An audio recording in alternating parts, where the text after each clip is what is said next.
Big boss Malayalam season 7 ഇപ്പോൾ വന്നൊരു voting റിസൾട്ടാണ്. 14/8/2025 രാവിലെ 11:30 വന്ന വോട്ടിംഗ് റിസൾട്ടാണ്. പ്രവചനങ്ങൾക്ക് അപ്പുറത്താണ് ബിഗ് ബോസ് സീസൺ 7 നിൽക്കുന്നത്. ലാലേട്ടൻ പറഞ്ഞ പോലെ 7ൻ്റെ പണി എന്നൊക്കെ പറയാം. അത്തരത്തിലാണ് വോട്ടൊക്കെ മാറി മറിയുന്ന ഒരു കാഴ്ച. ആരായിരിക്കും ഈ ആഴ്ച പുറത്തേക്ക് പോകുന്നതെന്നും പറയാൻ പറ്റില്ല. ആ സമയത്ത് മാത്രം കണ്ടറിയേണ്ട ഒരു കാഴ്ചയായി മാറിയിരിക്കുകയാണ്. അത്തരത്തിലാണ് വോട്ടിംഗ് റിസൾട്ടും ഇപ്പോൾ പുറത്തു വരുന്നത്. 11ാം സ്ഥാനത്ത് ഇപ്പോൾ 56,325 വോട്ടോടെ ശൈത്യയാണ്. 10ാം സ്ഥാനത്ത് അപ്പാനി ശരത്ത് 57,900 വോട്ടാണ്. വോട്ടുകളൊക്കെ ഏത് നിമിഷവും മാറി മറിയും, അത്രയ്ക്കും വോട്ട് വരാനുണ്ട്. 9ാം സ്ഥാനത്ത് നെവിനാണ് 59,965 വോട്ടാണ് നെവിന്. 8ാം സ്ഥാനത്തേക്ക് താഴ്ത്തപ്പെട്ടിരിക്കുകയാണ് ആര്യൻ. 60,103 വോട്ടാണ് ആര്യനുള്ളത്.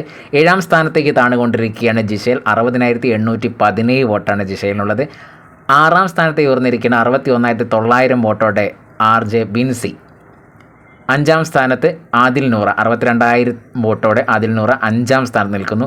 4ാം സ്ഥാനത്തേക്ക് എത്തിയിരിക്കുകയാണ് അക്ബർ ഖാൻ 65,557 വോട്ടോടെ. 3ാം സ്ഥാനത്തേക്ക് ഡോക്ടർ ബിന്നി 67,540 വോട്ടാണ്. 2ാം സ്ഥാനത്ത് എത്തിയിരിക്കുകയാണ് ഷാനവാസ് 70,279 വോട്ടോടെ. 1ാം സ്ഥാനത്ത് അനുമോൾ തന്നെ നിൽക്കുകയാണ് 82,986 വോട്ടോടെ. സ്ഥാനമാനങ്ങളൊക്കെ മാറി മറിയും എന്ന കാര്യത്തിൽ യാതൊരു സംശയവുമില്ല. പ്രവചനങ്ങൾക്കപ്പുറത്ത് തന്നെയാണ്. എവിക്ഷൻ പ്രക്രിയ നേരിടുമ്പോൾ ഏത് മത്സരാർത്ഥി പുറത്തു പോകുന്നു എന്ന കാര്യം ഒന്നും നമുക്കിപ്പോൾ പറയാൻ പറ്റില്ല. കാരണം അത്തരത്തിലാണ് വോട്ടുകൾ വരുന്നതും വോട്ടുകൾ കൂടുന്നതും കുറയുന്നതും ഒക്കെ. അതുകൊണ്ട് പ്രവചനങ്ങൾക്ക് അപ്പുറത്ത് നിന്ന് ഒരിക്കൽ കൂടി പറയാം, നിങ്ങൾ ഇഷ്ടമുള്ള മത്സരാർത്ഥിക്ക് ഹോട്ട്സ്റ്റാർ കയറി വോട്ട് ചെയ്യാൻ മറക്കാതിരിക്കുക. മറ്റൊരു വീഡിയോയിൽ കാണാം.